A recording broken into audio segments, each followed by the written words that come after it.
Hi everyone. Today with the Gauntlet, we are playing a new game of mine. The game is called Spectre Scouts. This is the first playtest. The tagline on this is "Ghost operators protect the dying president." This is inspired by a tweet from John Sheldon about Ghost Recon. So the president is dying. He has many enemies, both foreign and domestic. Those who would harm him in life and in death. It's the Spectre Scout's job to protect him, no matter the personal cost to them, and no matter how little he deserves it. So my name is Donna. My pronouns are he, him, and I'm GMing the game. So let's get intros from our players and their characters in character heap order. Yeah, hi, my name is Sabine. I use any pronouns. I am playing Selena. Sorry. I have to take a quick drink. Selena Juarez. She, her pronouns, her call sign is Ducky. She used to be a medic. Somewhere in the first Iraq War, she bled out during a routine surgery, and she had a husband and a daughter back home. And well, her parents wouldn't talk to her after she signed up because A, they didn't much like the US military per se, and B, they didn't think oil was worth going to war over in Iraq. And she still has unfinished business because she promised her daughter Pilar that she would be there for the child's wedding night. So that Pilar was 4 when she promised her that, but stuck with her, right? And Pilar is older now and probably engaged to be married soon. Okay, great, thanks. Puckett. Hi there, my name is Puckett. I use he, him pronouns. Today I'll be playing Moses Shepard Cartwright, who was a young man training to become a minister who was drafted for service in the Vietnam War. And he was part of a generation that believed that you could still achieve equity and integration through military service, through proving yourself in combat. And so he chose to serve. He wanted to serve. And at some point, because of his service and his exemplary service, as well as his faith, he was tapped to join the Spectre Scouts. And so he chose to end his life to enter that service, foregoing pretty much every dream he had up to that point. He left behind his fiancée, Letty Jackson, who subsequently married someone else. And as the years have gone by, things haven't gone so well for Letty, and her grandson is now in some trouble. And Moses is aware, but doesn't know if there's anything that he can actually do to help, but feels obligated to try.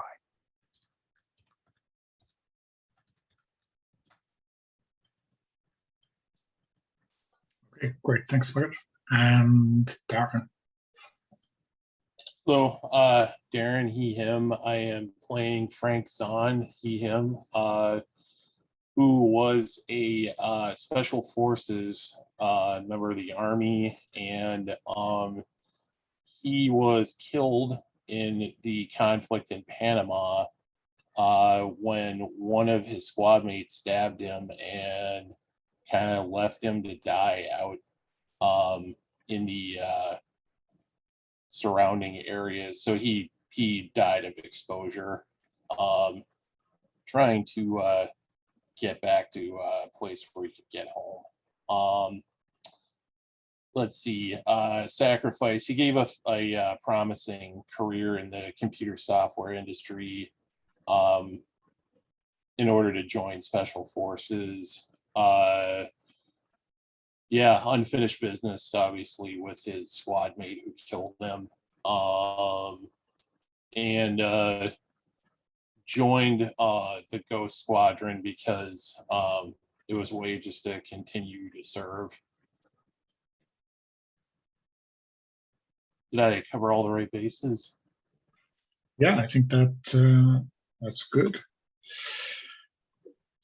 Okay, so I've built out our opposing force a little bit by giving them a look and method and motivations. I guess we'll see them on screen, but I just want to highlight that the look I've chosen is Ashen, the method is high tech, and the motivations are rival. Those are, vaguely vague and not very prescriptive. So I guess they'll give us a little bit of a. I guess these are the wooden planks around the sandbox, right? And throughout the game, you'll notice in that section of the character keeper, we've got the opposing forces plans. And so this is, I guess, where the clock is ticking on what their mission is and how you're going to stop them. Okay. So I've already filled in the first step in their plan, which is to insert their own team and tick the box. And I guess we'll fill these out and tick these boxes and maybe untick these boxes, depending on how things go. Sorry, Darren, what was that? Oh, sorry. I was looking at a picture and I accidentally started a video. Oh, okay. No worries. So yeah, what I want first is, I guess, a little bit of flavor for I guess Selena is the most recent death. So I think even though I guess it's important that some time has passed, right? So that Pilar is closer to her wedding day. Maybe I want to get some impressions from her on what being dead is like and what the world is like, and that you're a ghost. Well, I think it's basically not that different. You're in a squad, people shout at you to do stuff.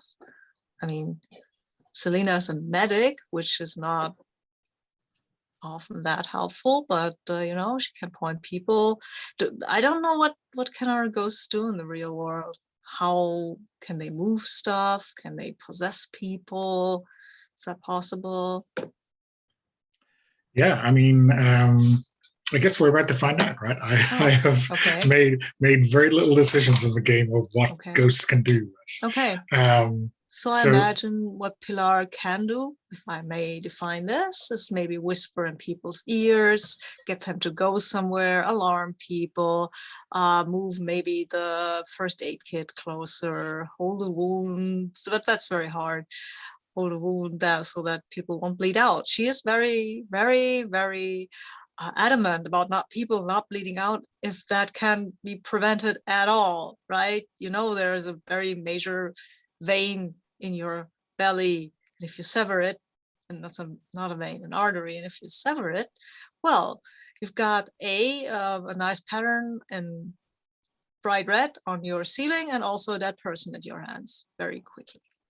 She knows that from personal experience, and she will, she won't tell you about how she died, but if you've known her at all, you'll notice that she's very adamant about people not severing other people's arteries, because that's bad, right? And so that's what her life is like. I mean, she can't just go out for a walk, right? It's just not. There's nothing there. You can talk to people, you can pet dog, can really smell a flower, but she wants to be there for her daughter. She knows that Pilar wants to marry her long year,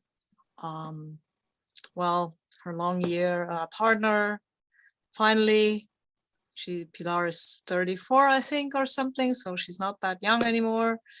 And Selena is very happy that finally that girl is going to get married, even though her fiance, he could be better, but you know what it is. Things are what they are. Cool. And a question for Frank, building on that a little bit, what can real living people see of the ghosts across the Veil? I think they can, sometimes see like just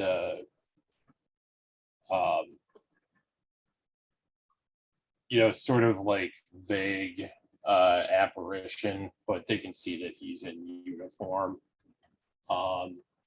And they can see his like his Army Rangers beret and stuff. So he's recognizable as like someone a soldier would probably want to listen to.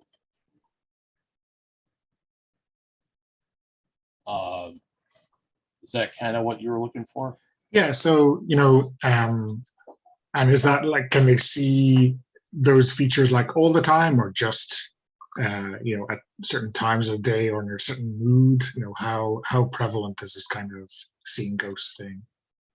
I think in order to, like, he tries to help living soldiers, so he avoids like visually appearing as much as possible. He sort of likes to just be like a voice they can hear. Also being a special forces guy on the ground, he's really good at hiding. If that's what he needs to do to avoid being seen. He doesn't want someone to question their sanity or something like that when they're looking at him and listening to him. Okay, cool. And for Moses, I guess the question is like, why you three? I mean, why are there so few Spectre Scouts?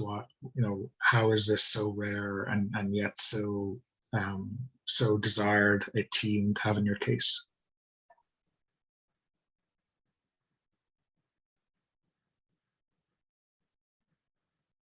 You're muted, Puckett. I realized that when I saw the "you are muted" alert pop up.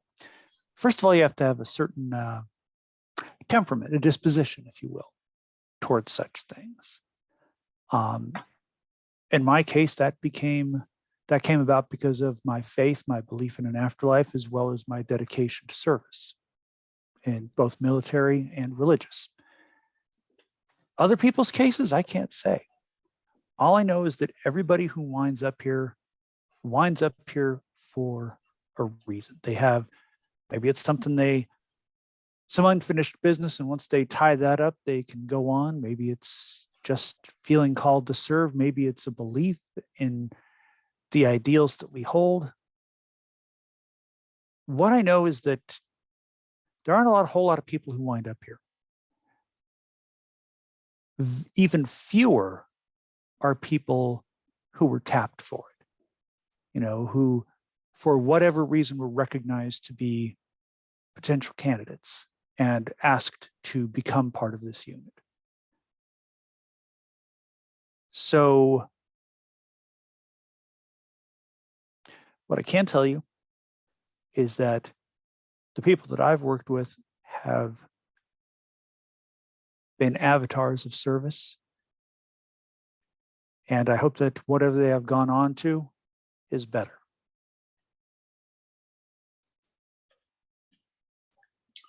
Okay, great. So, let's jump in. And maybe some of these details are shared via Moses, and maybe some of them are briefing. I don't know what you think briefings look like. Is someone on the other side I guess we know you can kind of whisper in their ear and listen in. So I don't think it's anything like they have to have a Ouija board or something like that to communicate with you. It also depends on how long you've been dead. The longer you've been dead, the more you figure out. The more you're able to affect the world around you. Okay. So you've been tasked with stopping this opposing force from harming the president. You're not too sure. It's a kind of a need to know how close the president is to death, but you're pretty sure that they're not long for that world. And And so you've really got not an awful lot to go on. But you have been told that this force have inserted their own team to take out the president. And also, probably more importantly, to do something with him after he's dead. Right? So they're moving into place. I guess they are trying to get their plan to unfold. What do you think you're going to do first off to try to interfere with them, or get your own ball rolling? Let's start with Moses, I think. I feel like the first thing is identifying who they are and what they want. We need to know who they are and what their end goal is. Yeah. So what does that look like when you some recon or some kind of something a little bit more hands-on? What are you going to do to get that? So I'm assuming that the Spectre Scouts, largely coming from people who have served in militaries or in other sort of protective capacities, would probably have a similar structure. Is that correct? Or are we defining all this as we go? Well, we're defining all this as we go, but I think one of the kind of key aspects is that there's not very many of you, right? Right. So it's not like you have this, real structure behind you. You're a very specific team with very specific talents, and maybe there's upper echelons, but it's not like you get I think the impression I get so far is that it's not like you get too old to be an effective Spectre in the field, right? So it sounds like there might be a couple of squads at most. Yeah, maybe. Yeah. Okay.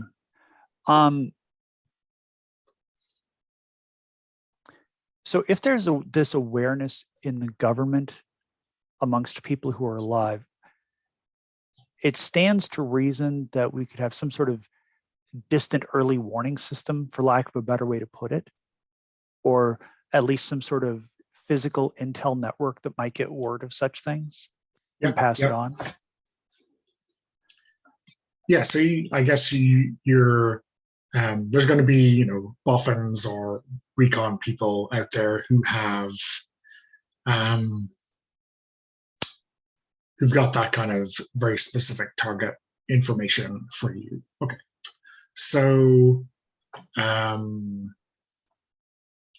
don't you describe where you get that information and who you're going to get it from? Is there a specific place that you go? What does that place look like? Well, I'm having a hard time looking up the exact word for it, but didn't Edison or someone try to invent something like a ghost phone, or a phone that could actually contact the afterlife? I see Sabine laughing. I mean, sure. He was weird, right? And that other guy, Tesla, was pretty weird too, right? So what I'm thinking is that the phone was, publicized initially and then widely discredited. What if it actually worked and discrediting it was just a way of keeping it secret? And that actually now exists and is, maybe it's the head of the Secret Service who has access to it, since they handle physical threats. Okay. That sounds good to me. So let's shake out our dice. We are so stealing the ghost phone for some other supernatural spy mission and feature, right? So by default, you're rolling a die because you are an awesome kick-ass Spectre Scout. Okay. And there's 4 risks on the table. The price of freedom is basically the mission clock of your opponents. Okay. Achieve your goal is pretty straightforward, and then stay professional is you kind of keeping hold of your memories. The fourth risk on the table is visit violence. I don't think that's appropriate here. IT problems notwithstanding. So you're going to be rolling 4 dice, and you can drop one, and then you can apply the other 3 to those 3 risks. All right. So re-rolling the 4 dice that are on the table. 6, 4, 3, and 2.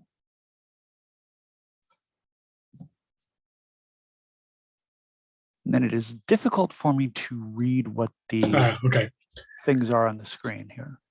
So note to self, maybe we can expand that or make it a little bit horizontal to make it easier to read. So I will put those all in the chat if that works for you. Bear with me a second. I'm going to put them in risk by risk.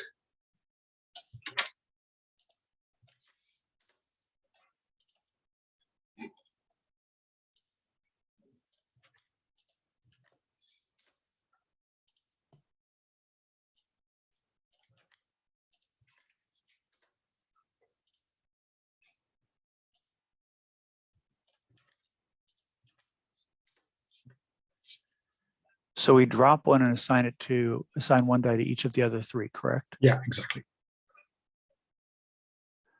All right. I feel like I should probably put the 6 on achieve your goal.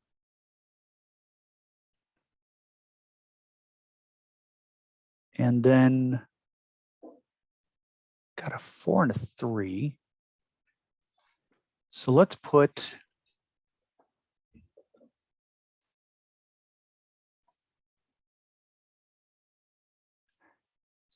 what happens with the one that we don't put a die on? So what's happening is you have 3 risks, so you only need to place 3 dice. Okay. And so violence is off the. I mean, from what I read in the description and the kind of context, right, is you're not putting anything on visit violence because it's not on the table. If it had been on the table, you would have rolled a 5th dice. Okay. All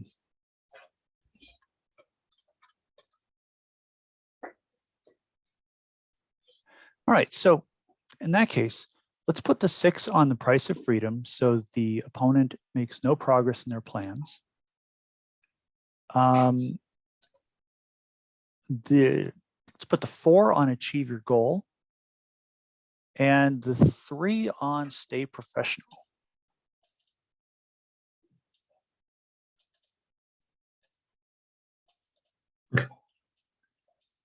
So,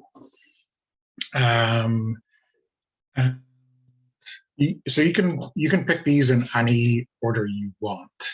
One thing I'm going to do for the price of freedom is that I'm going to write what their stage 2 plan is, so you know what's coming, right? And that's Okay. going to be a little bit of achieving your goal, but it's mostly so that we would know what they would have checked in had you kind of picked a different result there. So Okay. I'm gonna fill that in now so we can put it into the fiction. And I'm gonna say that their kind of next stage is to possess one of the Secret Service.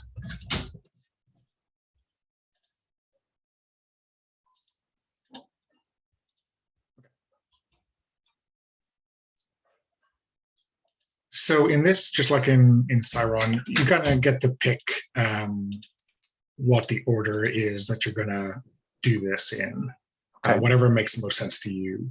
And some of these have like specific instructions for who gets to kind of the first say, and then the rest of the table can fill in some extra details that make sense to them.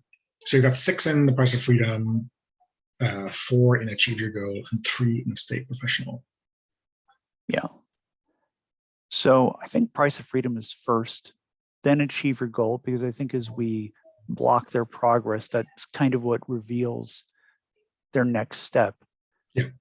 And then because this still seems kind of fuzzy and their plan isn't making a whole lot of sense yet, I think that's why I'm so focused on it and staying professional, which is why I'm leaving a memory behind.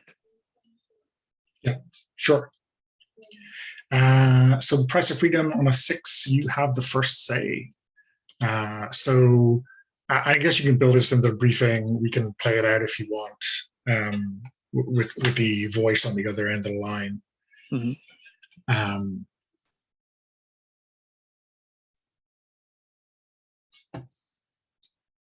So I think I think what makes sense here is that your briefer they have a handle on the opposing force.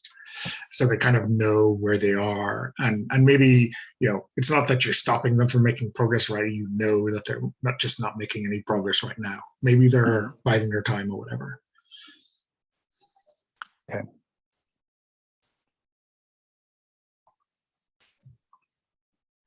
So then what information do we get about the opposing force? Yeah, so I think this is the first time that you you get some details on these guys, and you've probably seen other opponents before, but what your briefing officer says is, that these guys, Cartwright, these guys are serious business. We've picked them off just about, but we can only get in on their comms for very short periods of time. They've got some code switching going on, some really high-tech stuff. And it's not like they know we're listening. It just seems to be part and parcel of their operations, just to completely change up their comm codes very, very frequently. And it looks like these guys have some personal beef with our president. I don't know if they've got someone on the inside, someone they've already turned, but that certainly seems to be where they're maneuvering. Right. You have any idea what their agenda is, or why,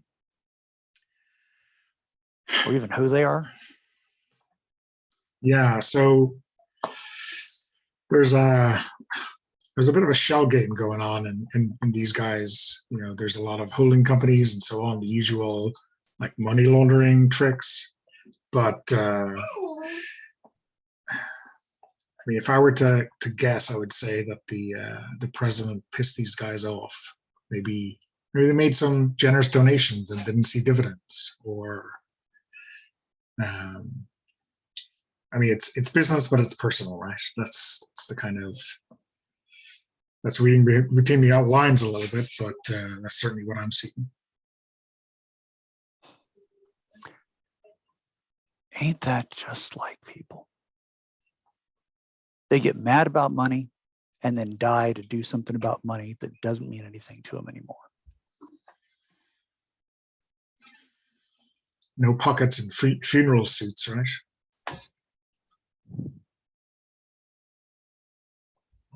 Right.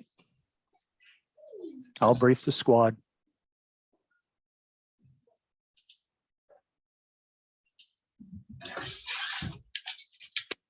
Okay.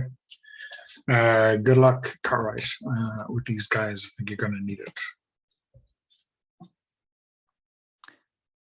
I'm curious, do we have some sort of headquarters in the afterlife? Or like, quarters or something like that?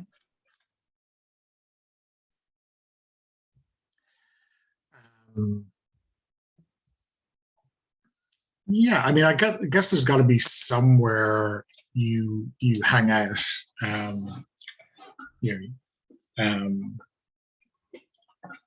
But yeah, I think we're happy to do a little bit of world building. Where does Sabine? Where does Moses find Selena? Back at base. Like, why don't you describe the setup? I think our base might be Yeah, it's an office building, government office building. It's huge. A lot of people walking about. Some of the wings have been abandoned because you don't actually need that much space as they had built. So that's where we have set up more or less shop. And people don't go there. So yeah, and if they do, they might get a weird feeling very quickly. So that's where we are. It's pretty, it's not totally run down, but it's a bit soulless. It feels empty because it's haunted by ghosts. I mean, it sounds like the kind of place an urban spelunker in Murderous Ghosts might frequent for a little while. Cool. And before you get there, Puckett, let's you put a 3 on staying professional, right? So that means you're leaving something behind. You know, but by the time you reach your HQ, you know what you're going to have lost something. We choose another player has the first say. So Darren, why don't you describe how Moses's memories are being lost, and you pick one of those checkboxes to click.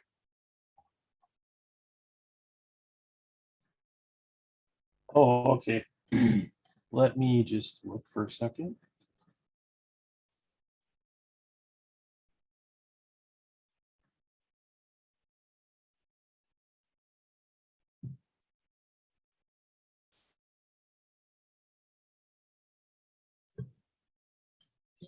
Oh, what about the ones that are blank?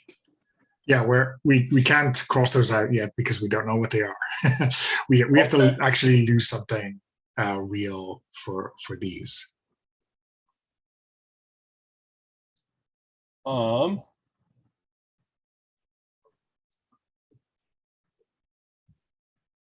about in order to stay professional, he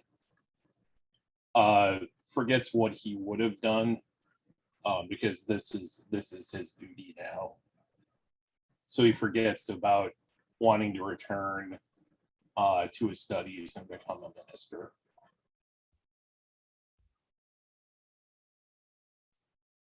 Okay, cool. And for Moses, you know, like as these kind of memories fade away, like is there something you do maybe for the last time, or maybe just now it's just a subconscious thing that you do that you don't quite give any meaning to? Like, how do we see this kind of memory fading away? I reach up and I kind of rub the crucifix that's always hanging around my neck. And as I do so, it just kind of dissipates into the ether.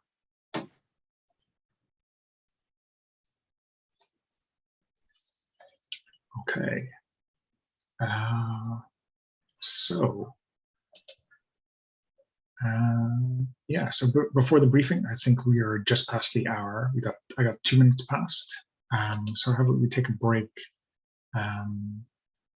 Is 10 past suit? Yep. Yeah, okay.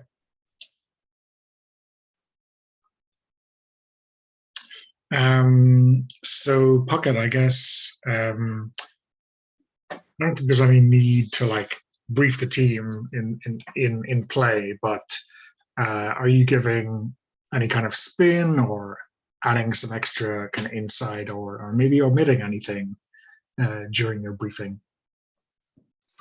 Not at all. Everybody needs to know the stuff. I mean, honestly, it feels FUBAR. You know, it feels, I mean, we don't know who is trying to come after the president. We don't really know why.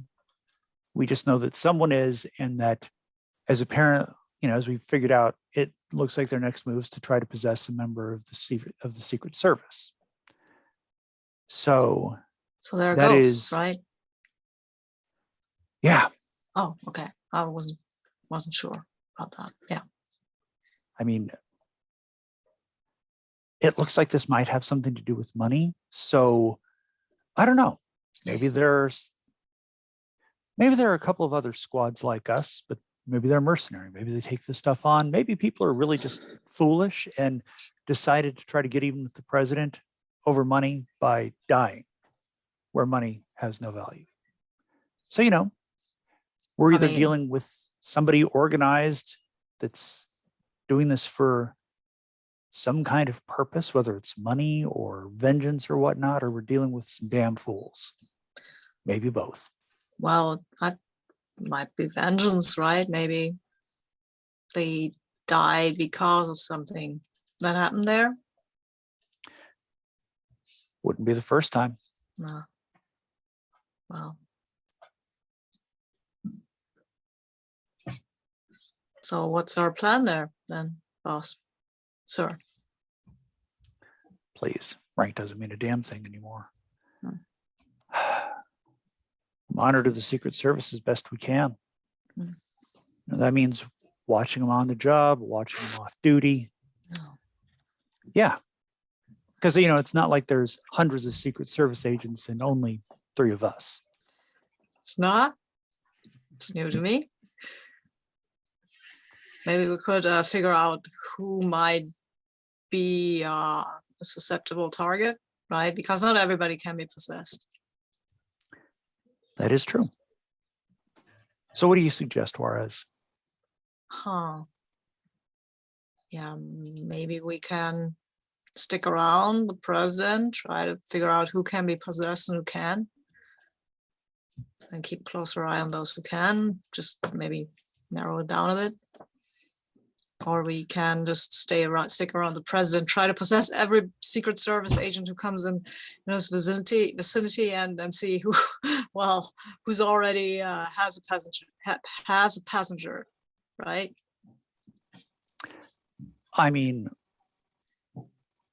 I've heard worse ideas. Zahn, what do you think? You're usually the most paranoid among us.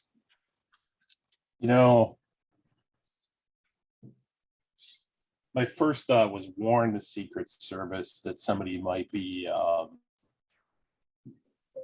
message, but then that could just create the chaos that they would want to take over someone. Yeah, I don't know. Is it possible for me to do some recon on our enemies? Like, can I stalk them, follow them? Yeah, I think based on the briefing, right, you don't have an awful lot of details, but I'm sure there's one lead in that packet somewhere to look.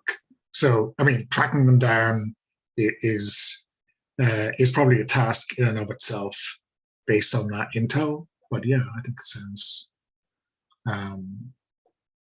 sounds like a plan. And can we harm other ghosts? Yeah, I think so. That is a question that we would ask the table, right? It seems strange that you would have weapons and other equipment just for flavor, but sure, you can. I can be serious and say, yeah, tell us in what way you can harm other ghosts or whatever in your experience so far. Okay.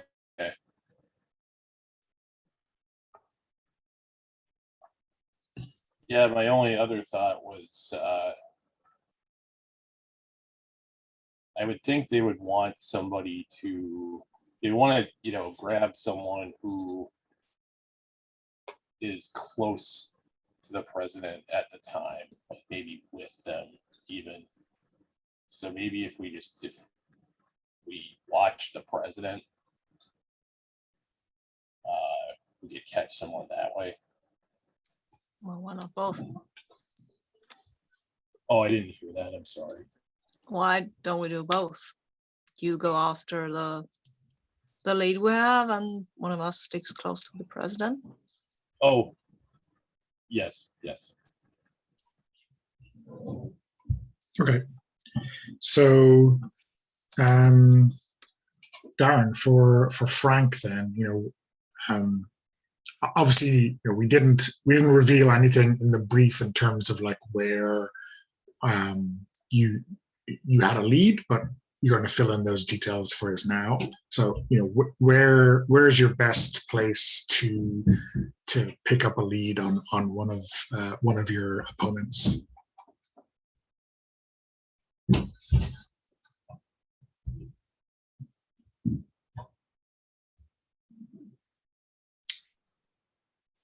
Yeah, that's a good point. Part of me wonders if it, I might have gotten a bead on what wacky conspiracy theory websites actually kind of know what's going on. In this case, like, they sort of blend in with everyone else. They're talking about ghosts and think ghosts being real and things like that, so they're dismissed highly, but there's actually a lot of truth to what they're saying. Yeah, cool. So are you kind of lurking there, or trying to kind of to act like one of them to pick up some real details, or is this kind of is this giving, or is like trolling through that giving you a place that you can go additionally? What do you think? Yeah, I thinking maybe he uses, if he can use a computer, that's what he'll do. Or he'll, if he can, he maybe has a human that or a living person that he can talk to into doing the keyboard work for him and stuff like that. Yeah. Maybe one of those. Maybe there's an upgrade to that ghost phone, the ghost modem. Okay, so let's make a roll on that. Government picks up roaming charges. Okay, let's see here. So we're going to roll those 4 dice. Again, no violence in this one yet, and your goal is to kind of get some kind of location, or some like physical / ghostly location that you can go to kind of get an eyeball on these guys, right? Yeah. Let's see. I got booted from Roll With Me, and it's not letting me back in. Let me try one more. Let's see. Sorry. No worries. I don't know what it is about this website.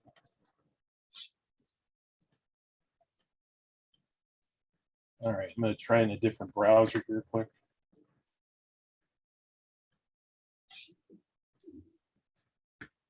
Oh, man. I think this happened to me when I was playing another Gauntlet game. I'm using Chrome. It seems to be all right for me. Yeah, I'm trying it in Chrome now.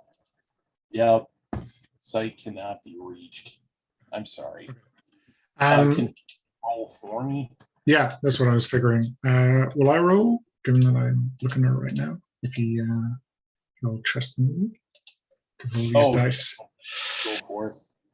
Okay, so you got 2 1s, a 3, and a 6. Ow. Okay. So I guess one of those ones can go in the bin, right? Unless you really want it. And would this be a case where violence is probably out? Yeah, sorry. I mean, the way you were describing it didn't sound like there's any violence. So we didn't roll that 5th dice at all. So you just have the price of freedom, achieve your goal, and stay professional left.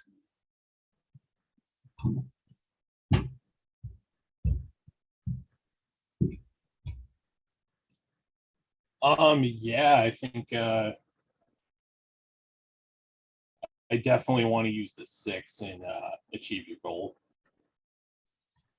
Okay, cool. And let's see.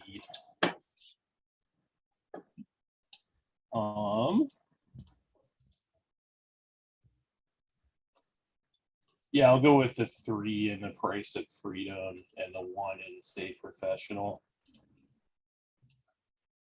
Okay. So achieve your goal. You achieve your goal to great effect. Uncheck one of the enemy's progress marks. Player has first say. And you also tell the story of another operator's memory. See this guy in dispatches memory. The 3 in the press of freedom, they make significant progress. Check one box. I have first say in that. And then stay professional is the crossing out a memory, one of your memories. Okay. So what order do you think you want to do this in? Top down, I guess. Let's talk about the 6 first. Okay, cool. So you get the first say in here. You achieve your goal to great effect. Uncheck one of the enemy's progress marks. So I guess that is the insert their own team, right? So what does that look like? I mean, how does tracking down, their secret bulletin board or whatever it is, Discord server probably? How does that kind of result in the kind of team being shunted out of the ghost world or of wherever they are right now? Let's see. Are you looking at like something in the keeper, or I'm sorry, I'm a little bit confused. I apologize. For the box getting checked and unchecked. Oh, sorry. Yeah. So in the character keeper, on the right-hand column, there's a opposing force. Oh, sorry. Yeah. Okay. So the number 1 plan, which is insert their own team, I've just checked again, but which basically we're going to uncheck as part of this success. And then the kind of the result I'm reading out is actually from the chat in our Zoom call, because you can't see the role with me. Yeah. So okay, so they so I uncheck that, and then I tell a story of another operator. See this guy memory. Okay. Let me go back there and look at that. Let's see.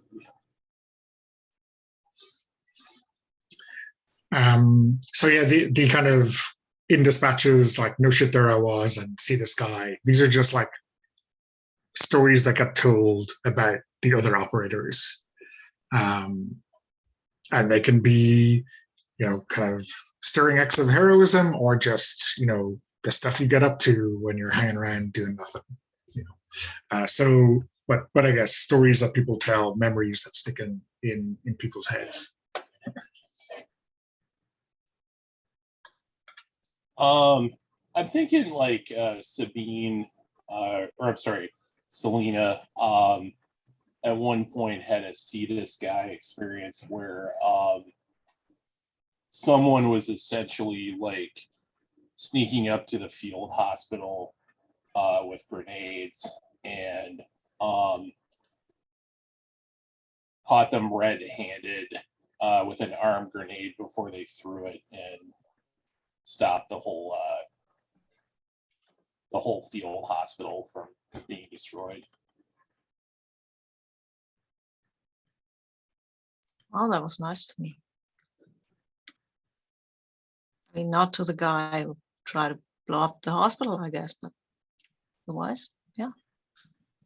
Yeah. And I write that down on my memories, right? Yeah, exactly.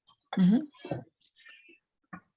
And I wonder, Darren, in terms of like exactly how you kind of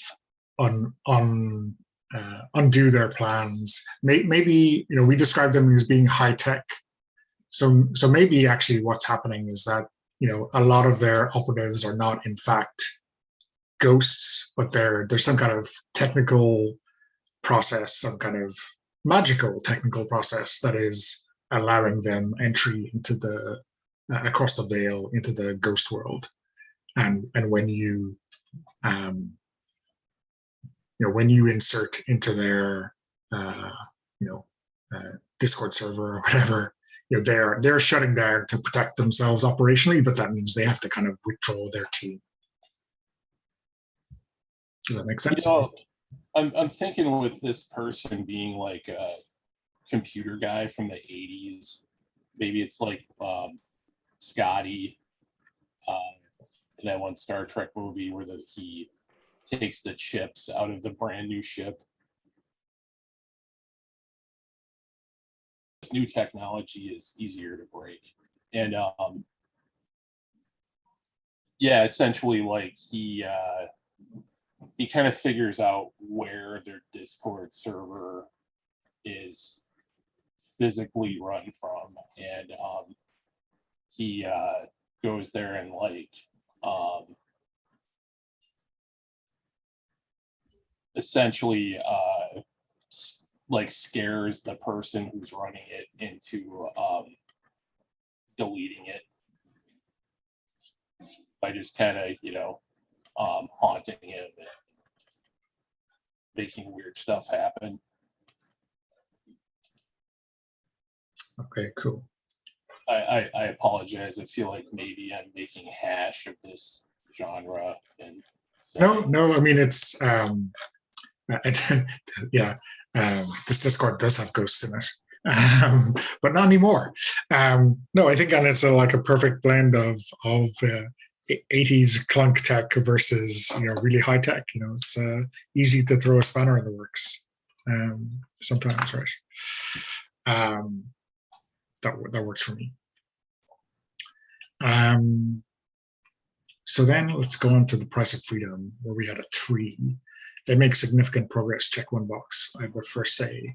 So I'm gonna check the next box, which is possess a secret service guy, right? So I think while now the rest of their team has been like thrown out of the ghost world, their kind of prime objective here was to insert someone into possessing someone in the Secret Service, but now they have no backup, right? And I think I'm gonna write in their next step, and I think because the president is dying, maybe this should have made sense beforehand, but there is something like shut down power at the hospital, which is where the president is right now. Okay. How does that sound? Oh yeah, that sounds good. Like he forced their hand a little bit. It kind of backfired. But on the plus side, right? They there's now just one lone Ashen ghost to deal with on the job. Okay, and the last option is stay professional. You got a 1, and so you're leaving something behind permanently. You cross out a memory, and someone else, another player, has first save. I guess the same kind of framing as before. Maybe when you return to share your intel or the progress on this, something is slowly, maybe by the time you log off, something is slowly ebbing away from you.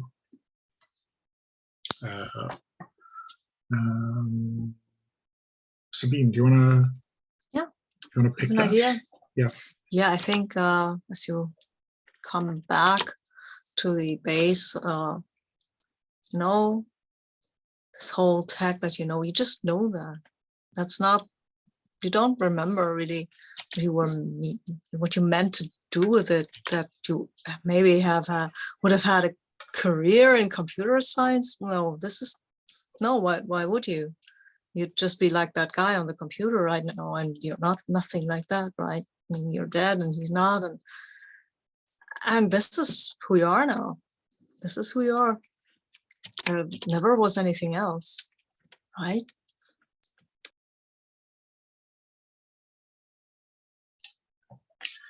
Cool. And Darren, do we see some kind of change in Frank's behavior or in the way he kind of treats the tech as that memory fades away?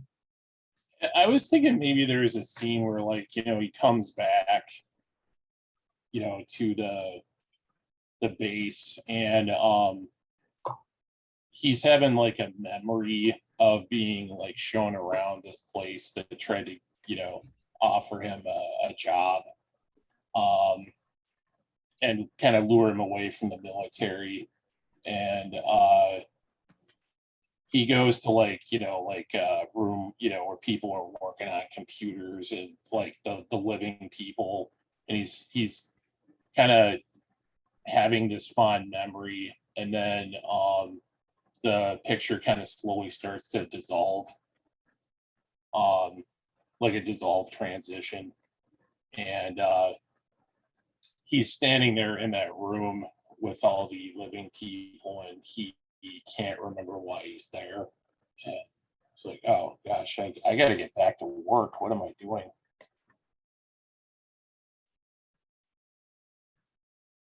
I don't know if that's appropriate. Yeah, and maybe down the line he is less apt to understand, you know, technology and so on. Okay, cool. And I think maybe Selena has the kind of first call at doing surveillance at, to make sure nothing happens to the president while all of this is going on. And now that we know it's a hospital, maybe you know, she has an inside line on the kind of things that go on here. Yeah, sure. She often yells at doctors.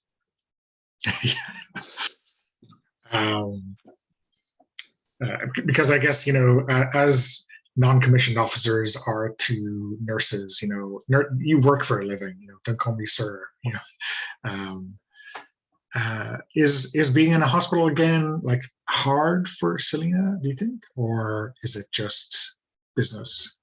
No, I think it's first of all, this is nothing like the field hospitals she worked in Iraq, right? Because this is the hospital where the president is treated. It's high tech, it's very clean, this very antiseptic. Everybody is so professional and polite because there are all the Secret Servicemen with these guns about. Everybody's really polite. Yeah, and there are not a lot of other patients in this hospital. Most of them are very rich, very well-to-do. Nobody's complaining about the food because the food is actually good. So this is nothing like it was when she was in the war, and she might be a bit salty about that, but yeah, well, job's a job, right? Okay, so, you know, what's your approach for kind of keeping tabs on the president here? I think what Selena is doing is she's just stepping into these Secret Servicemen. That is not particularly helpful because that makes people nervous to go steps to them. And these are people, as I said, with guns, and they're nervous by profession anyway.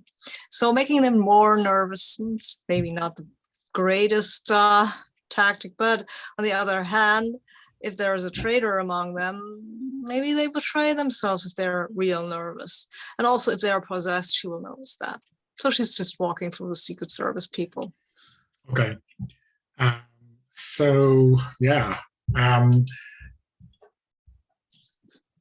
not sure that, I mean, you're not trying to possess them, right? You're just trying to give them this eerie feeling, and like if someone is being possessed, that will reveal itself during this. Yeah. Okay. That's basically what I'm trying to figure out, if somebody's possessed and if they are, okay, to kick the person who's possessing them out. Okay. So it doesn't, I mean, it could certainly be framed as violent, but it doesn't really sound like violence to me. Not yet. Okay. No. Unless somebody's possessing someone, then.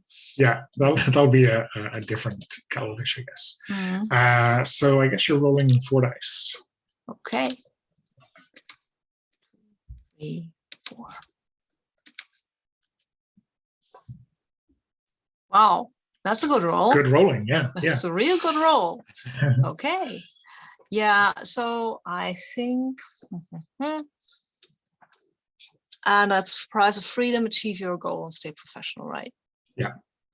Okay, so I think, oh, I'll power game this a little, right? I'll put the 5 in prize of freedom and the 6 in achieve your goal and stay professional. Yeah, absolutely. So what order do you want to do those in? I think we can start with, I think I'll start, but I'll be contrary. I'll start with stay professional because I recall a memory actually, and I will share it with the others. Okay. Yep. So this can be one of your own or another operator see this guy memory. So it's completely up to you. Oh. Are you like, is there a ghost radio, or like how are you communicating while you're in the middle of doing something? Yeah, I think I like the idea of there being a ghost radio because, I mean, the Secret Service has radios, right? Why wouldn't we? And they might be a little old fashioned, and you can really see these things on your ears and stuff. But Selena is not, she's not from the 21st century, but she's used to technology, use communication stuff, right? So yeah, she'll be pretty much, well, I think she'd go and say, let me look at that. And yeah, so she say, Moses, is it true that what I've heard from this other guy from your war, that once you've led and that was the Vietnam War, right? Yeah. That you once led an entire village and a squad of soldiers in sort of an impromptu mass, like just to calm everybody down after a real hard fight. Is that true? Well, not a mass, but for some folks, it was quiet meditation. For others, it was prayer. But I picked up enough Vietnamese that I was able to do it in both languages. Yeah. Oh, it's amazing. The only thing I know in Arabic is to curse people and say thank you. Well, I haven't used Vietnamese in a long time, so I'm pretty sure. Hell, I don't even know if I could order something in a restaurant these days. Couldn't eat it anyway. Right? It just go right through me. Would be shame. Well, yeah. Oh, I think I have something. I'll talk to you later. All right. I'll segue into the next thing. Right? That's I can do that, right? Yep. Yeah. Cool. So Now, achieve. Yeah. Real quick, where do I put that on my see this guy, I think. Yeah, so the second in dispatches section in in number 6. Got it. Thank you.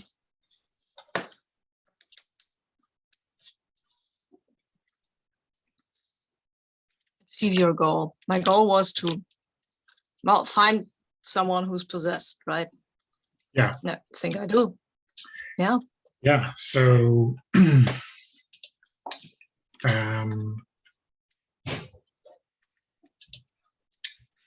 yeah, so you have first say. So why don't you tell us what that looks like? Yeah, I think there's this big blocky guy. Looks like he grinds his teeth a lot. Crew cut, white. And when Selena goes into him, there's already somebody in there. And for a bit, I think Selena stays back because she knows now who it is, right? And I think she called it in to the others, see what we can do about Mr. I'm the possessed Secret Service agent who I'll now name Mr. Flynn. Jeremy Flynn. He has a military rank, I think, whatever they have. Secret Service people, help me out here, Americans, please, if you know that. Well, he's not the highest ranking guy, but he is in good standing.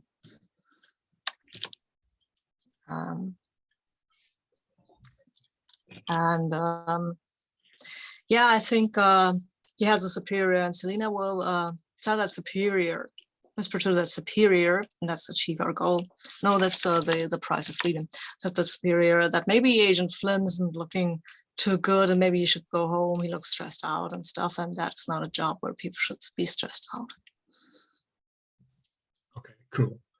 And you also get to, on the 6 on achieve your goal, you also get to tell the story of another operator's see this guy memory. You get to do that twice this turn. Wow. So much. Although if you wanted to, you could, if you didn't realize that, you could swap it, because Stay Professional 6, you can fill in one of your own memories, and then you can use the 6 and achieve your goal to tell the story about Moses. Yeah, I think I don't want to take up all the see the sky stories, right? So I think yeah, real story behind that call sign, Ducky. Okay, it's a bit embarrassing because Selena for a long time thought that duct tape was called duck tape. Yeah, because you can't hear the T, silent. And she was wondering to one of her superiors, what the hell ducks had to do with this tape? And that's how she got the name Ducky. She has never told anybody about that who wasn't there, because she's embarrassed about it, but it kind of stuck. And she still likes duct tape. So. Okay, cool. So, yeah, I think you've got plenty to go on. Let's cut to Moses. I guess, you know, you've got how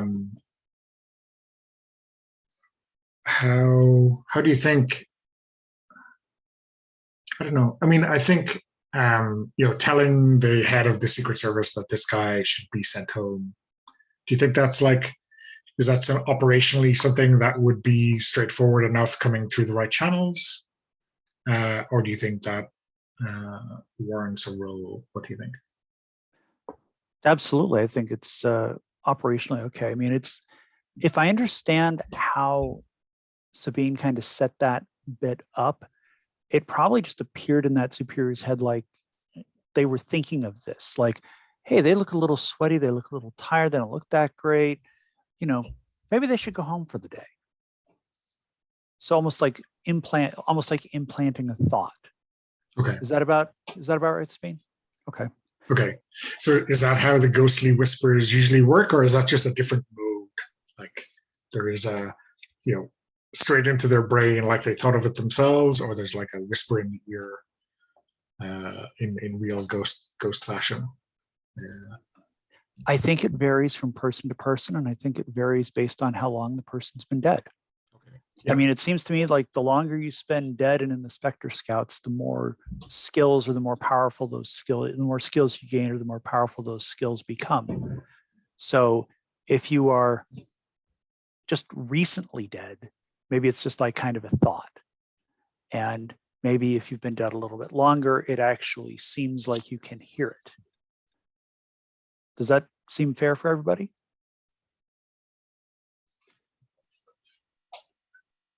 Yep. I mean, like Selena is the youngest ghost, right? But yeah, I think it's good flavor, right? Cool. Okay.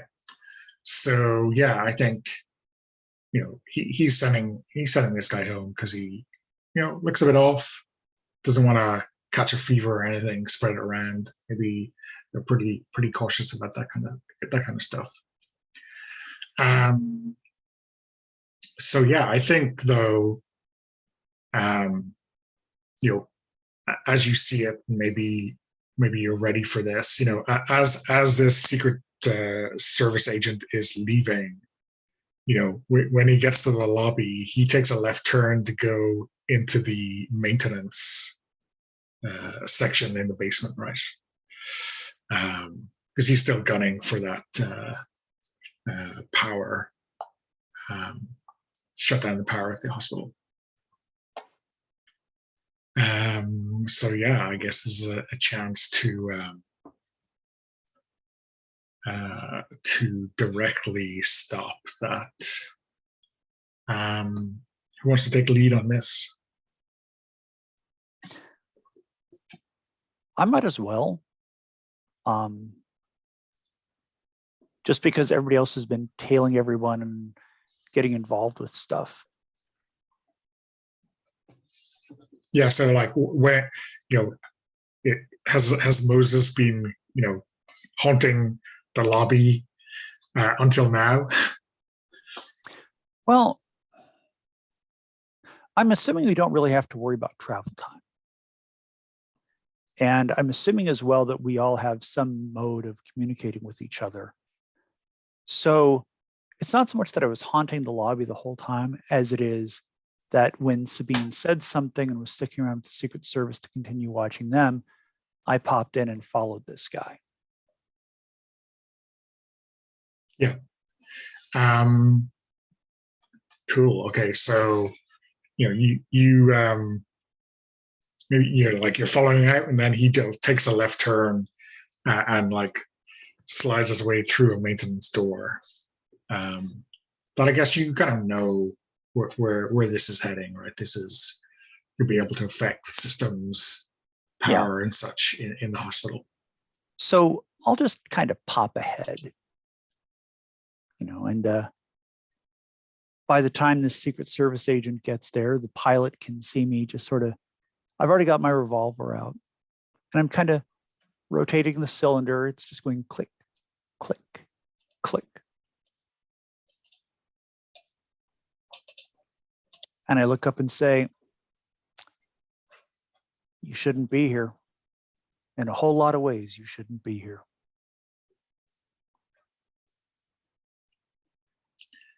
So is that the opening salvo, or is that just the punctuation before the revolver barks? That's me giving this restless spirit a chance to find peace before I have to find it for them. Yeah, well, I think, I mean, obviously you've got the drop on him, but that's not going to stop him going for his weapon, right? And I think there's something like about his service weapon that has changed, right? So it's some kind of, I guess, ghostly energy would be the best way of describing it. So it's not just a regular sidearm.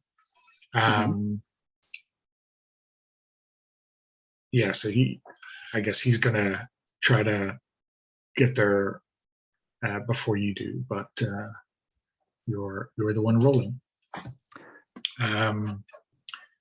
So you're definitely rolling a fifth die for visit violence. All right, let me move all these dice back up here where I can actually get to them. Keep getting scattered around. All right, so.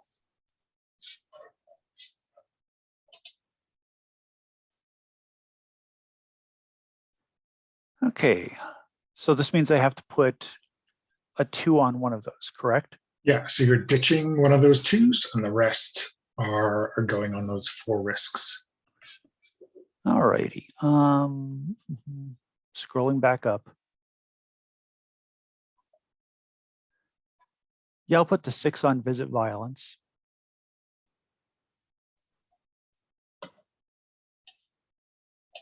I will put the 5 on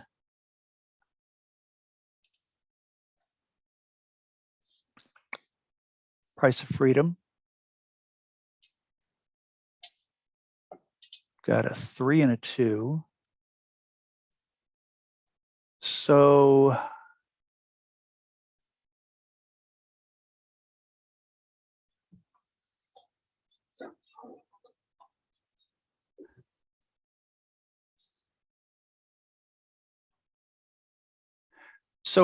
visit violence means that this ghost is dead, correct?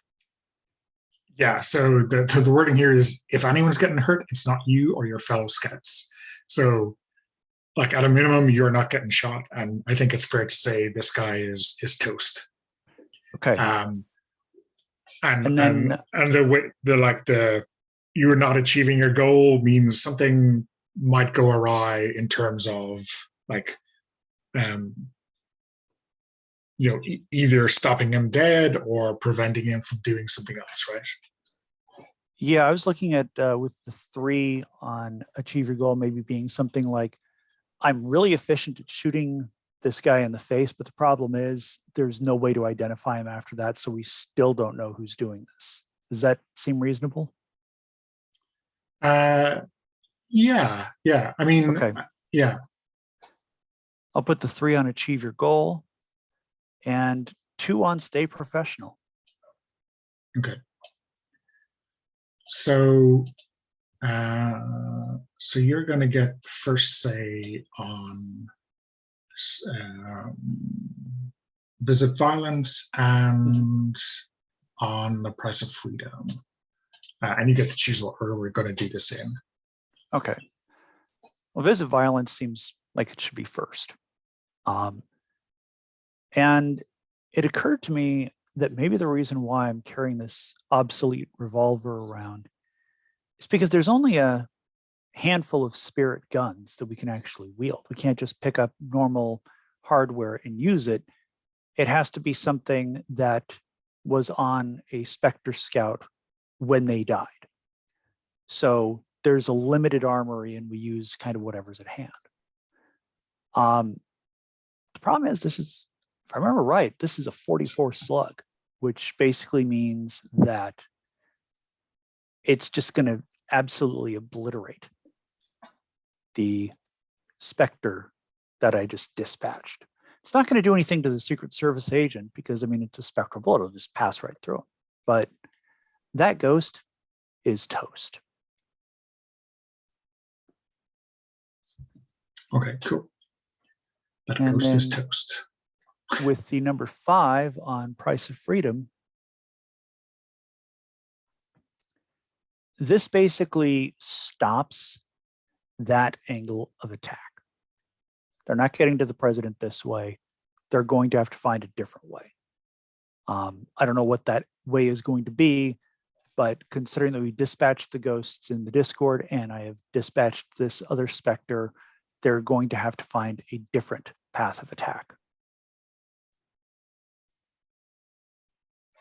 Does that seem reasonable and fair? Yeah, sounds good. Okay.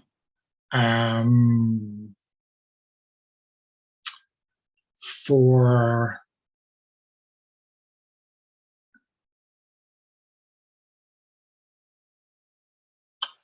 and I think, I mean, in terms of achieving your goal, right, your kind of main point that we've covered already is that, you really wanted to get your hands on this ghost and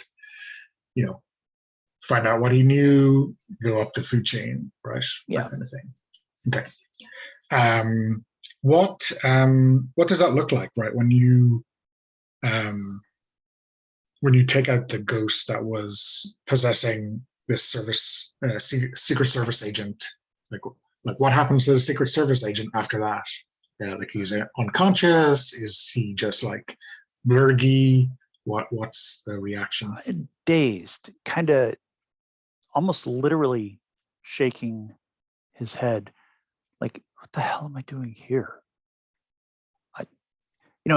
It's obvious that he doesn't remember some period of time. How much that was, who can say? But they're confused and dazed, and they kind of stagger out the way that they came because they can recognize that wherever they are, it's not where, this isn't a place where they should be. Plus, they have their gun out, right? Yeah, well, I mean, that's a good question. You know, if well, actually, no, yeah, they might. You know, it might have been the case that this was a newer ghost that didn't understand how spectral weapons are supposed to work. So, but when I look at the ghost, they're just flat out on the ground, and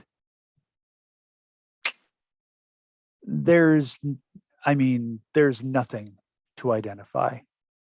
I mean, I don't think we can take ghost fingerprints, but you know, there's no way that we could do any kind of dental recognition or face check or anything of the sort. I mean, whoever the perp was, well, maybe they're in a better place. Yeah, and Certainly a different one.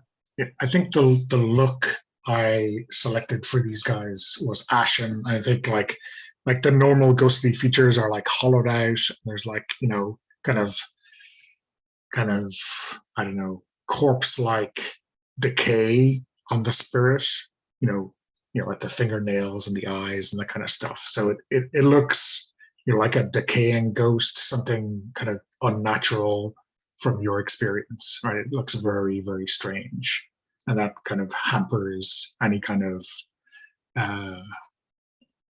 identification of who this was in life.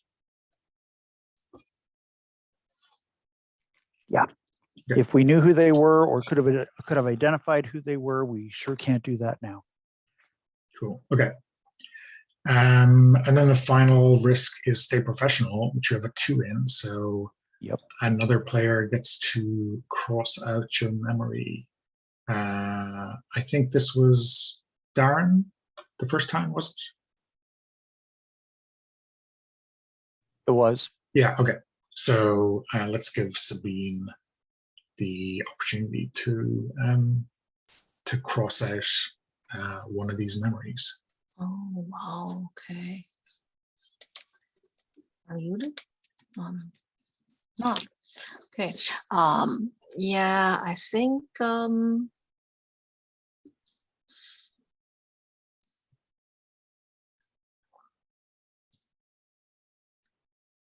in the heat of that scene, that situation you were in, I think that whole thing with the grandson of your old fiance might have slipped your mind totally, because you have a job now and it's important, and there is nothing else for you.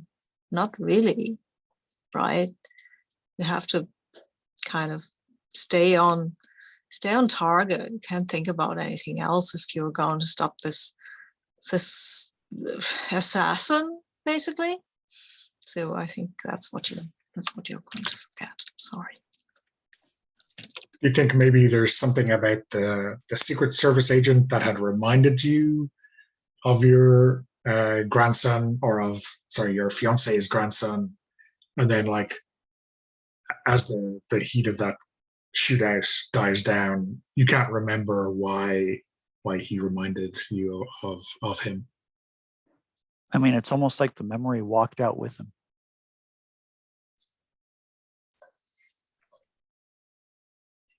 Okay, great. So I think we're due another break.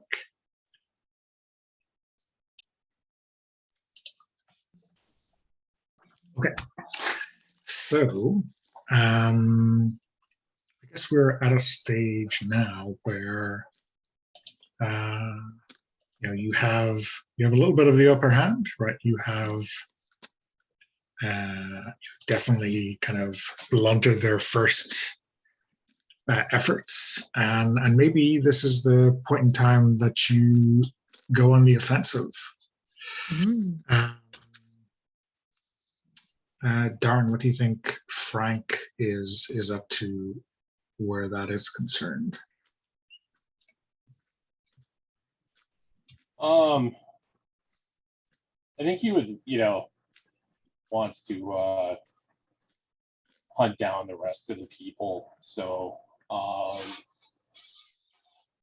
yeah, maybe he would go back to where the server was and start applying pressure to that guy, intimidating him into giving people away.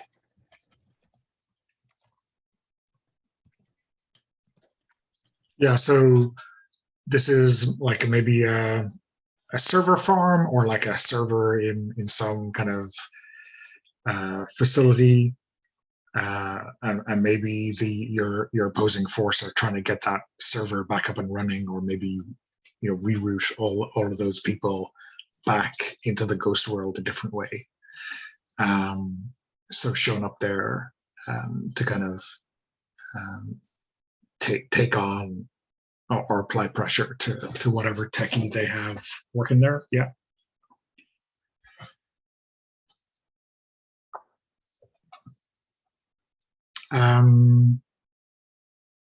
So yeah, what kind of facility do you think this is?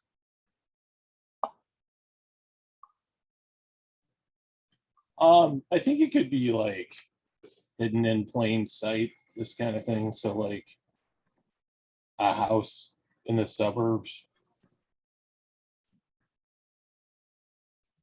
in someone's basement.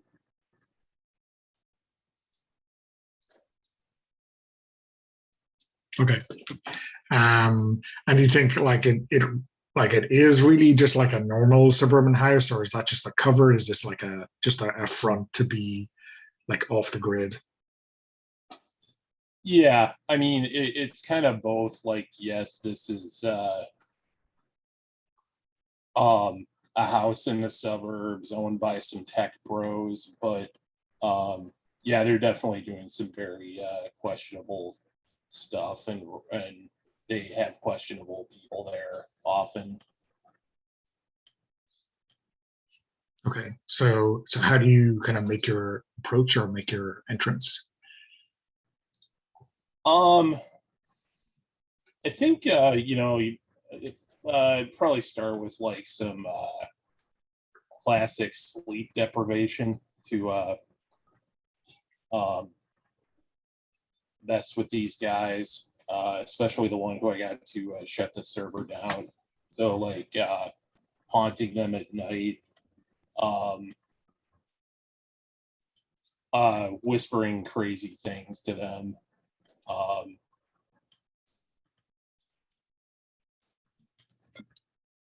Yeah, maybe claiming to be the ghost of Steve Jobs if they're heavily into PC tech, like just kind of trying to go like really overboard on messing with their heads. Okay, cool. So yeah, I think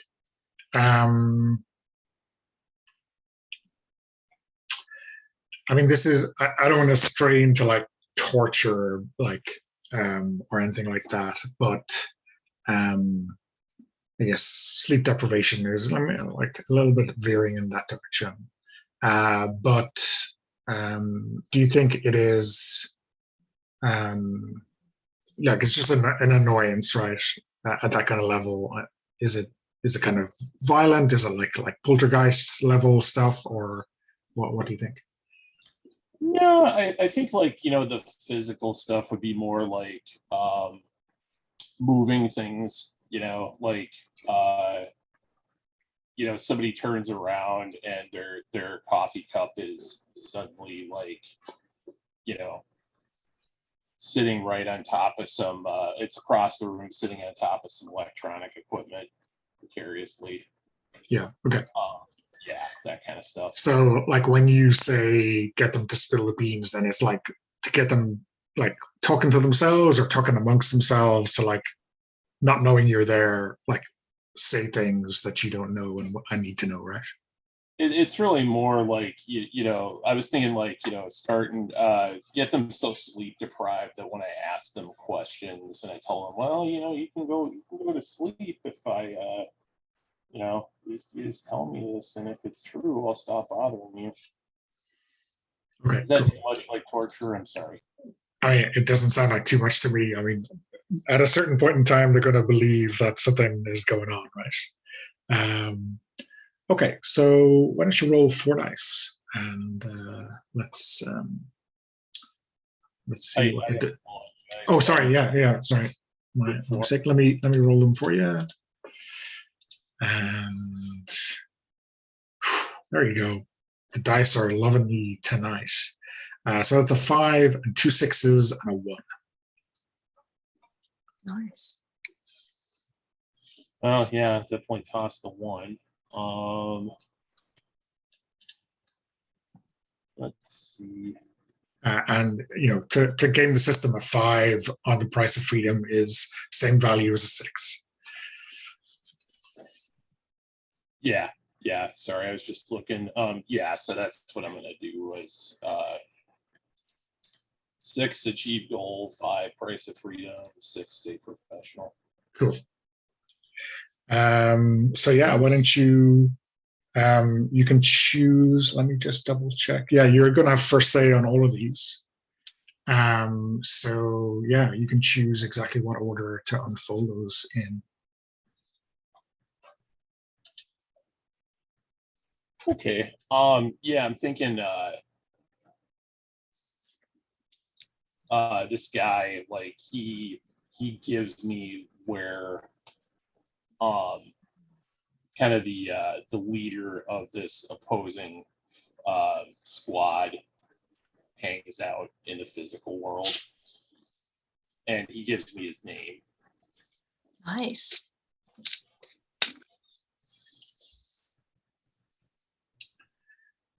So that's achieving my goal. Oh, and I have to do a see this guy. Okay. Yeah. Does what's his name? Does Puckett have a does Moses have one left? Yeah. No.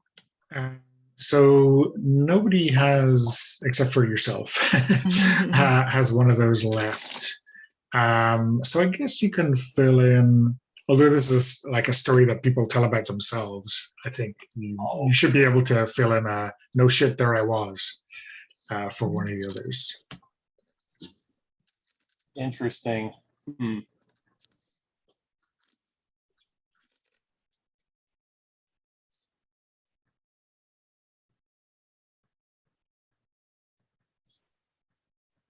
Yeah, I'm trying to think of what would be good here.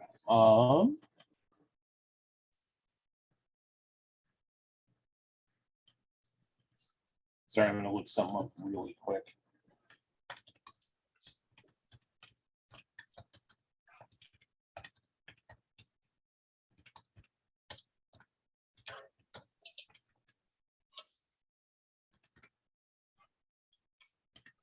Oh, wow. I can't look things up. Right. Oh. Sorry, I have really crappy cable internet. Okay. The other thing Sabine suggested is you could get one of the other players to fill in that memory for you, which is I did have an idea. I thought that there was sort of a big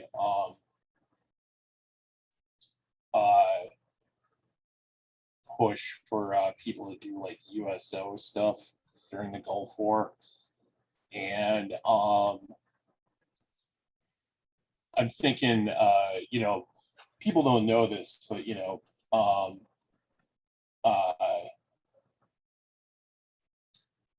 Bob Hope, he had a little boo-boo when he was touring, and Selena actually got to treat him because he slipped on some stairs and scuffed his knee.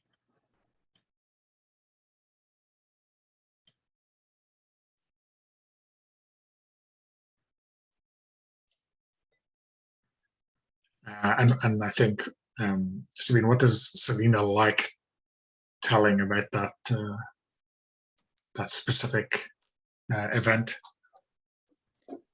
Well, I mean, it's Bob Hope, right? And I would have to Google it myself. My connection isn't that strong either. So I have a vague idea that Bob Hope was a famous person. Yeah, right. Maybe I should comedian. Yeah, right. That's the one. Okay. Yeah, There he is, Leslie Towns. Yes. Yes. Okay, that's his real name. Bob Hope was just an alias. Yes, that's what I'm telling because he told me that to distract himself from the pain he was in when I fixed his knee.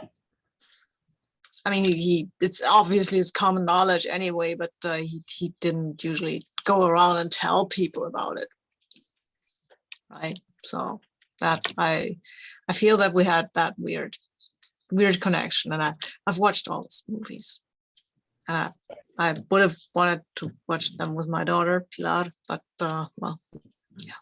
Anyway. Oh, I'm sorry if that was kind of lame. That's just what popped into my head. It's not lame. It's cool. I didn't know that Bob Hope was in the military. So what happened was they had a lot of celebrities go over there and like perform for people, like the troops during the Gulf War. And it was this program called USO, I believe. And he was one of the people who like did a show for the troops. Does that make sense? I'm bad at explaining things. Totally makes sense. So not, but I don't know if it'll have a space to put it. Can we have more than one see this guy memory? No, so this is a no shit there it was memory. Oh, okay. Yeah. Nice. Oh, then so this is a story that Selena would usually tell people about. Yeah. Mm-hmm. So, but I've filled out all of my memories now. Is that good? Which means there's no more room for any more. I mean, obviously there might be incidental memories, but no mechanically significant. Okay, cool. And Darren, that was a 6 on achieve your goal, right? So you also have a 5 in the Breast of Freedom. So your opponents are making no progress in their plans, and also staying professional with a 6. So you get to share a memory of yourself with the group.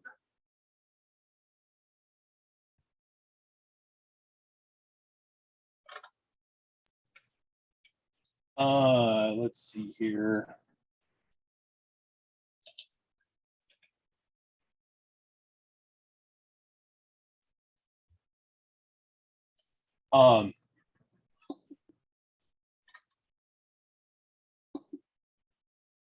Yeah, what would he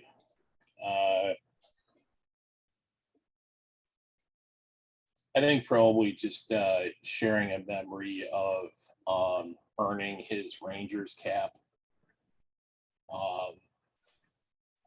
And going through the like gut-wrenching trials to do that.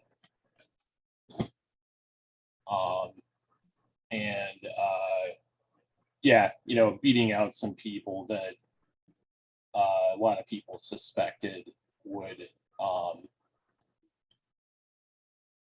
win the challenge.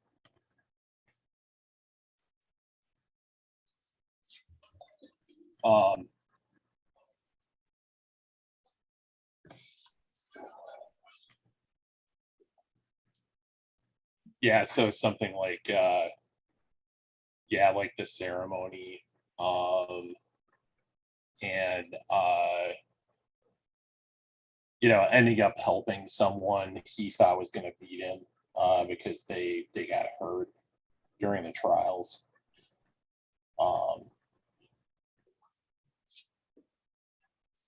I probably should have chosen a time period where I knew a little bit more about the military. I'm sorry. No problem. I mean, I guess your unfinished business that leaves it. I mean, your career could have been longer lasted longer than Panama, even though that's like your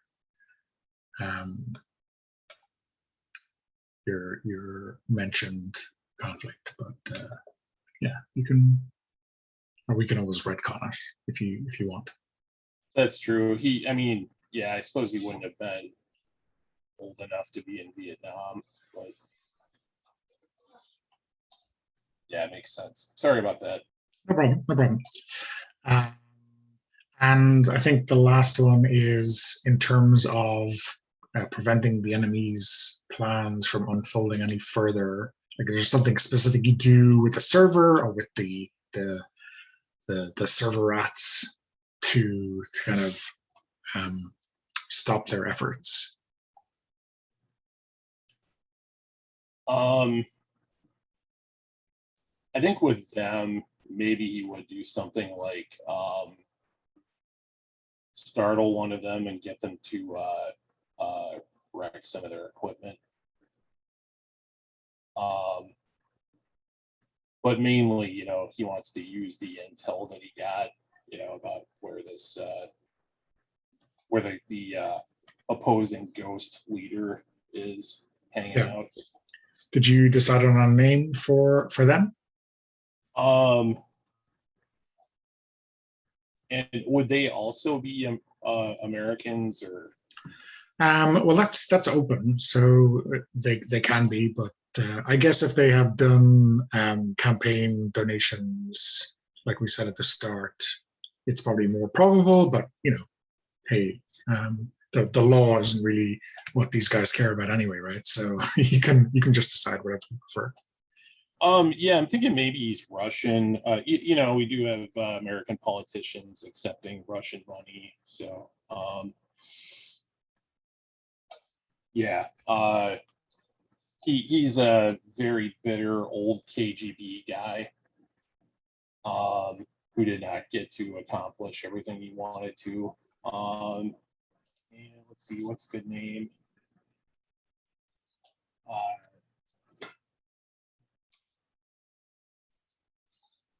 Yeah, let's see. Russian names. I don't know. Yevgeny Ivanovich. Cool.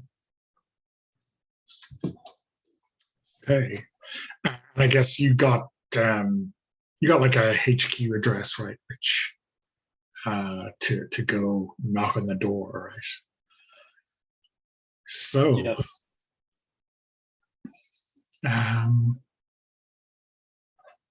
So is that something you think?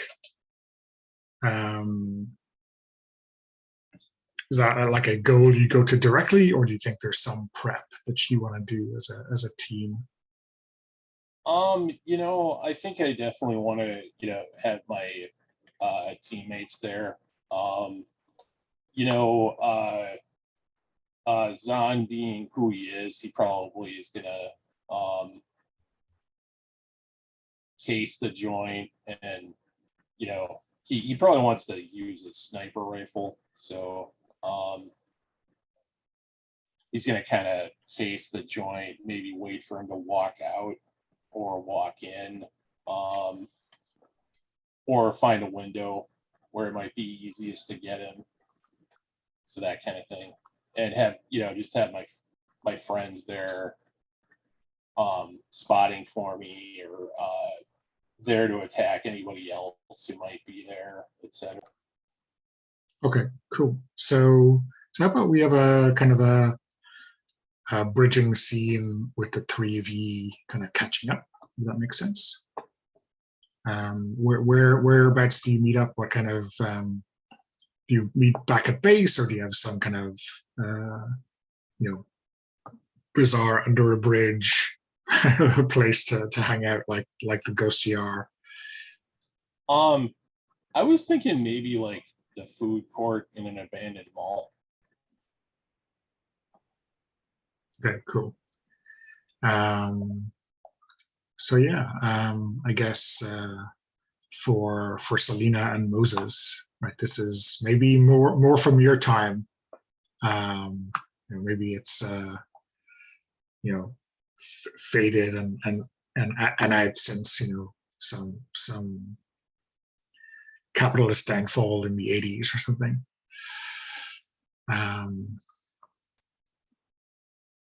yeah, so I guess the three of you meet up there. If you want to fill in some details or chat about what's going on. These places are still so weird to me. Well, malls or food carts. Yeah. Malls weren't really a thing where I grew up and when I was growing up. Just had we had the 5 and dime. Okay. So much stuff. mean- How did people buy it all? Where did you all put it? I mean, in our homes, I guess. I mean, when did malls start to become a thing? Help me out here, because they didn't become a thing until the aughts, I think, in Germany. So when did they become a thing in the US? 70s. Okay, so Selena. Well, and the thing is, it depends on where you were. If you're if you're out in Los Angeles or something like that, you might have some, but it has to be a place that can build out as opposed to up. So it wouldn't have been in New York proper. No. Yeah, But- that's why we don't have all that many malls.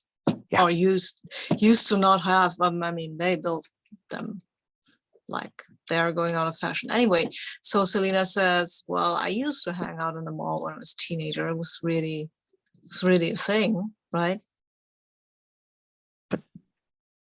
Yeah, me too. Why? I mean, there's just, What else we gonna do? you could run, you could play ball, you could climb trees. I think it was a place for kids to be seen, and there was just so much junk to buy. You could Yeah. get your tapes here. Yeah. You go have a malt. If you get hungry while you're playing ball, or thirsty while you're climbing a tree, if you're in the mall, yeah, we can buy stuff. And get the brand name clothes you're pressured into wearing. Oh wow, yeah. It's just a place to meet up with friends, I guess. I recognize all the words that you're saying, but they just don't make sense to me. I mean, when I met up with friends, we went to church. We had potlucks after church on Sundays. We played in the street. We all wanted to be baseball players or football players. Couldn't play in the street when I was a kid. Well, this is kind of I mean, this is kind of the church of the 80s here, the church of the American economy. Mammon. I see. Some sort of. Maybe it's a good thing I died when I did. That somebody didn't think that.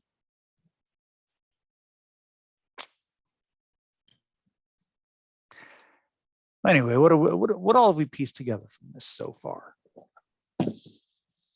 Russians, campaign financing. Wow.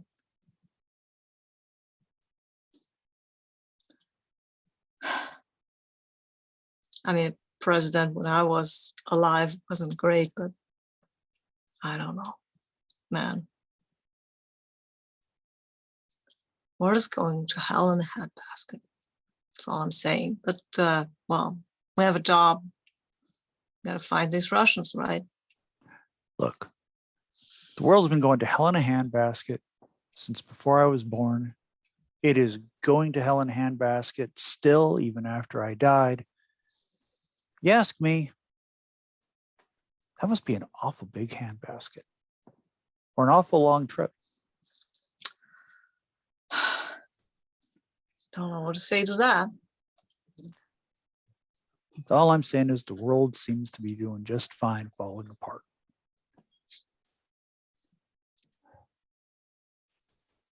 Wow. And seriously, Russians? yeah, when I was, when we went to the war where I died, there was actually some kind of the vague hope that we might all be friends after all, right? Well, turns out we weren't. So while we're discussing the New World Order, I have some pointed questions to ask you about the president. Moses, what terrible things have you done in service to your country? You mean besides putting a bullet through my own head to continue to serve? Besides that terrible thing.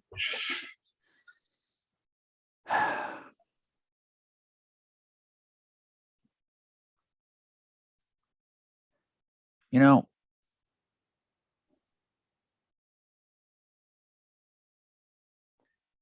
have you ever seen what happens to a ghost when you proceed to pull it apart?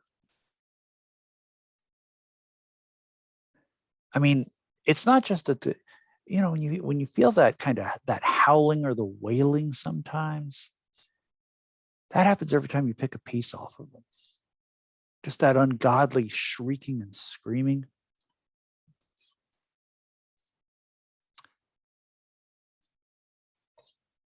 When I got here, we didn't have enough weapons to hand out to everybody.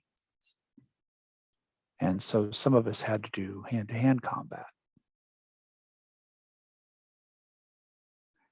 And you couldn't just pick the heart out of a ghost or take its head off or something like that. You literally had to pick this thing apart.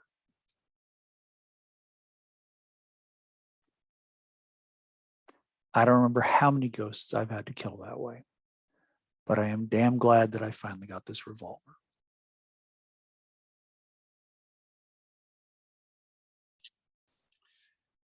Awesome. Frank, what terrible things has the president done in life?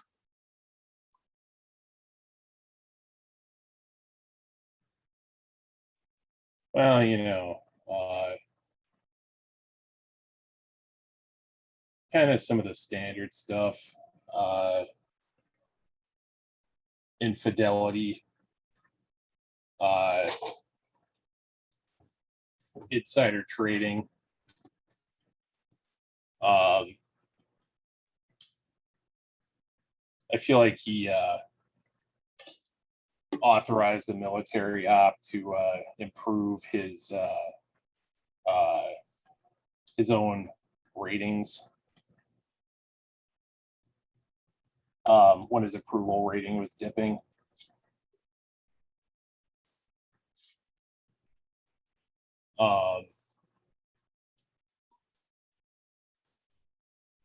Yeah.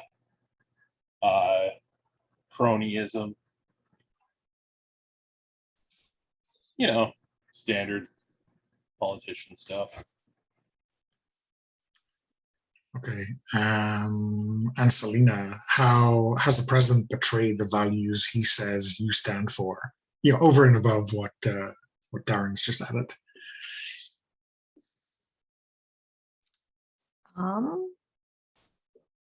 I mean, values that he stands for. I mean, there is this idea, right, that the president is a symbol of the US and that they're the shining example for the world, right?